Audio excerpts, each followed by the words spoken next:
ছোট্ট একটা স্টোরি বলবো, হার্ট টাচিং স্টোরি, প্লিজ পুরোটা শুনো। 5 ভাই ছিলেন। ছোট ভাইয়ের ঘর নিলাম হতে যাচ্ছিল।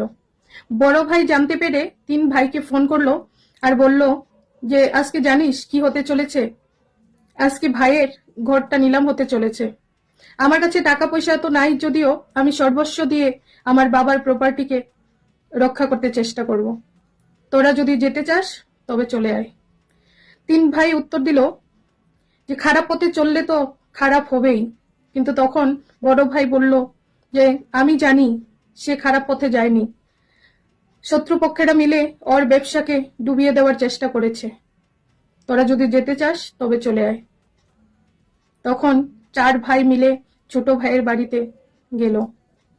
বড় ভাইদেরকে দেখে ছোট ভাই আর ভাইয়ের বউয়ের চোখে জল চলে আসলো।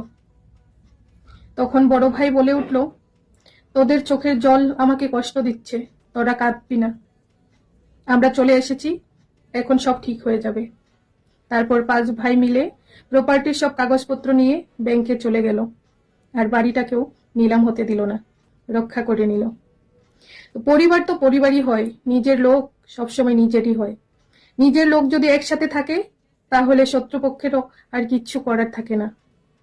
স্টোরিটা যদি ভালো লেগে থাকে তাহলে অবশ্যই লাইক, কমেন্ট আর শেয়ার করে দেবেন।